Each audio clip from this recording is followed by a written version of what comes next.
I gave that Ricky Stanicky movie a chance this past weekend, and I gotta say, I'm actually pretty impressed. I haven't heard much negativity about it. I do like hear a lot of people saying, it's a little, uh, I guess, cliche, so to speak.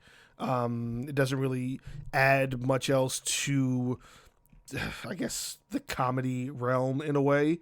But then again, it's a movie that really doesn't have to, and I still think the story is pretty decent. It's pretty unique, and it's nice to see some more unique kind of stories coming out, and it's not just sort of repeating the same thing over and over again. So I got to give it credit for that at least. So giving it that amount of credit, what is Ricky Stanicky about? It's about this group of friends who made up a character when they were younger, and they use that character as a way to kind of, I guess, get away with shit and sort of just have somebody to either put the blame on or use as an excuse or anything like that. And they kept it throughout the years, and into their adulthood, they kind of created this persona that they've had to keep track of so they can lie to people to sort of do the things that they want. And that does sound a little far-fetched to kind of bring something like that out, but then again, it's not real. It's a movie. So I kind of don't sit there and say, hey, I don't like this movie because it did something that didn't make any sense.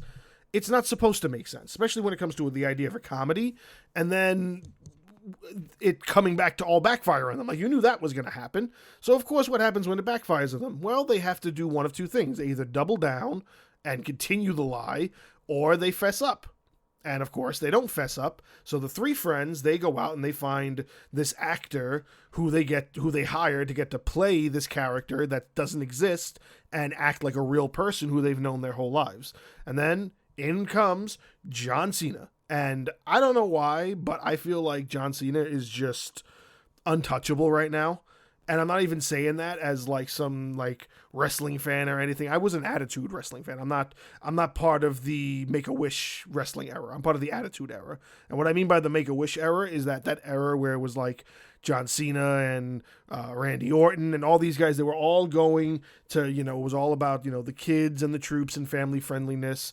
And a lot of them might have been really about that, but it was kind of more about WWE moving away from a lot of the more mature or violent aspects of their company, which is what they left in the Attitude Era. So that's the era I grew up in, and I've always loved that era. And once I saw that era kind of depleting, I kind of got out of it. So I never really was a fan of John Cena as a wrestler.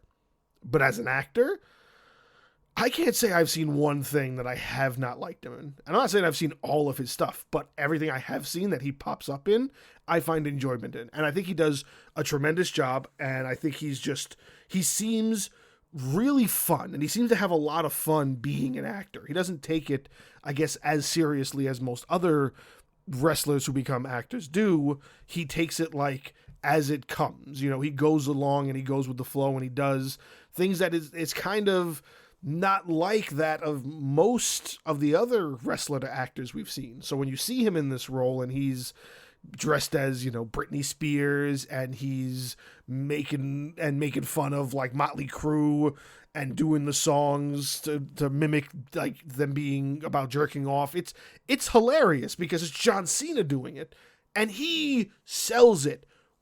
Hand, foot, tail, he sells the whole thing, and it's fantastic. It's one of the funniest portions of this movie is just seeing John Cena dressed as like friggin' Axl Rose. It's just the funniest fucking thing. Oh my god. Oh, I'm crying. That was so fucking funny. So, and as the plot progresses, of course, the lie goes deeper and deeper, and a lot of plot points that may not make a lot of sense to a lot of people. But again, it's kind of up for debate, the things that most people would find funny and most people don't. And I feel like because this has kind of gotten middle of the ground reviews, I think it's got like a 49% on Rotten Tomatoes or something. It's going to show you that, like, okay, there's at least half of the population that's going to find enjoyment out of this and half that don't. And it's more than likely because of the comedy. Because it is very much, and you have to appreciate the story for what it is and not try to break it down and prick it with needles and try to nitpick at the little details and stuff. Now, are there things about the film that I wish were a little bit more fleshed out. Absolutely. I think the Zac Efron character had a lot there that they didn't really touch base on. That if they added another 15 minutes, do a little backstory, do a little bit more understanding about that character, wouldn't have been good. I think so. They sort of touch base on his character for like, I don't know, a minute and a half, and that's about it. And then you just kind of go in like, oh, okay, like they're starting to really give some depth to this character, give some more umph, give us some more, get a little bit more gravy for, you know, the tasting. You know, now it's just been plain mashed potatoes, and I want more gravy for this character. But then it just kind of falls flat, and they don't do anything with it. So that's probably something I would have liked more, a little bit more fleshing out with some of these characters, because it just kind of starts with them as kids, skips to their adults, drops them into this plot, tries to make it all make sense, and then it just leads up to its ending, which to me is actually, you know, probably the best ending this movie would have gotten, because of course you know that they're all going to get found out at some point, but when they get found out, it actually winds up working in their favor, because they see not just the story of making this fake character, but this fake character actually being a new identity for John Cena's character at the beginning. Like, he really didn't like his life. So he took this fake life that these three guys made up and turned it into a real one. So now this fake character is now a real character. A real person, you know. It's sort of like Pinocchio. Like they pulled a Pinocchio, and a lot of people might not like that. I appreciated it, but I still stand behind the idea that it probably would have done a little bit better if they fleshed out some more character traits to kind of make some things a little bit more meaningful. They don't really do a lot of that, and the thing is, if they left out any of the backstory they tease, any of the little snippets of dialogue that tease what the past might have meant to kind of lead up to where they are now, I probably would have been okay with that. If they would have just left it as just, this is just nonsensical bullshit, it's just not, we're just going to go through this story and we're just going to get through it till the end. And they didn't add all of this stuff like, you know, oh, I heard, you know, I know what really happened to your arm. I know that your father was a mean drunk and all that. It's just one line, and then they just ignore it for the rest of the movie. And it's just like, why not flesh that out? Why not give us a little bit more? Why not make it about one character?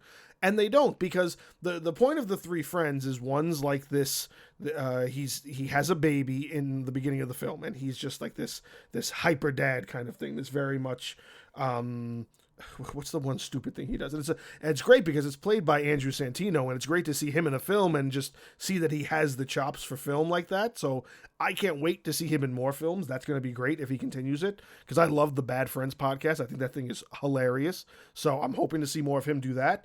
And he just plays this like overbearing white guy father figure where he's like, the baby needs skin to skin, so he's like shirtless holding the shirtless baby, and then at the end of the scene he's allowing the baby to suck on his nipple, and they're like, you can't let him do that, and he's like, no, we're bonding. It's just the dumbest thing in the world, because he's meant to be like this hyper form of a joke on what the white super dad is. So that's the joke on that one.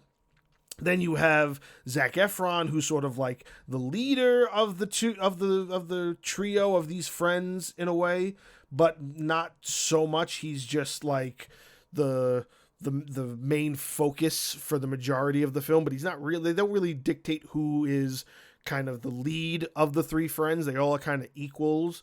But they do focus a little bit more on the Zac Efron story. And he's the one that has the messed up background that they never really touch base on.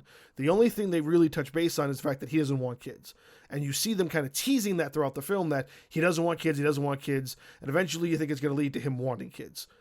I don't really recall if they ever really came to a conclusion with that, and I think that just kind of left it dead in the water. And then there's the other character, I forget the character's name, but I think it's played by Jermaine Fowler. And he plays the gay friend who's kind of down on his luck, and he doesn't have a job, and he's just kind of trying to figure his life out.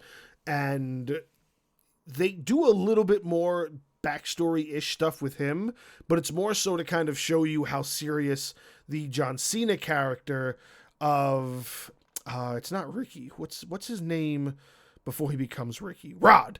His name is Rod. So it shows how Rod is more so willing to kind of really be friends with them, but also take his character seriously. And that's what Jermaine's character is there for. And I think Jermaine's character's name is Wes. I think it's Wes, if I'm not mistaken. It's Dean, Wes,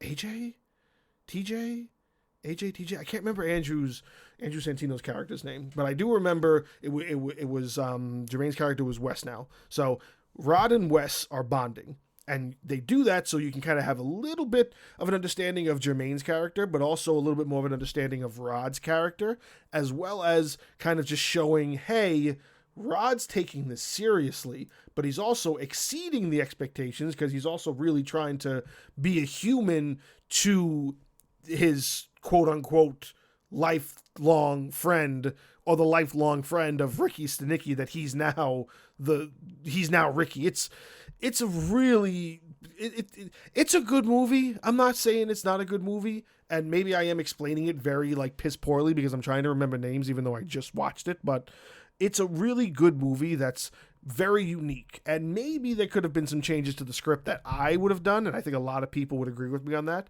would have probably given the film a little bit more depth, but because it doesn't have that, I can also see why a lot of people might not like it, why it would get a poor rating, and why a lot of people probably just wouldn't find it funny. Like, you have to appreciate the basis of the story, the foundation of the story, to appreciate what a movie like this brings to the table, and me, for one, I appreciate it.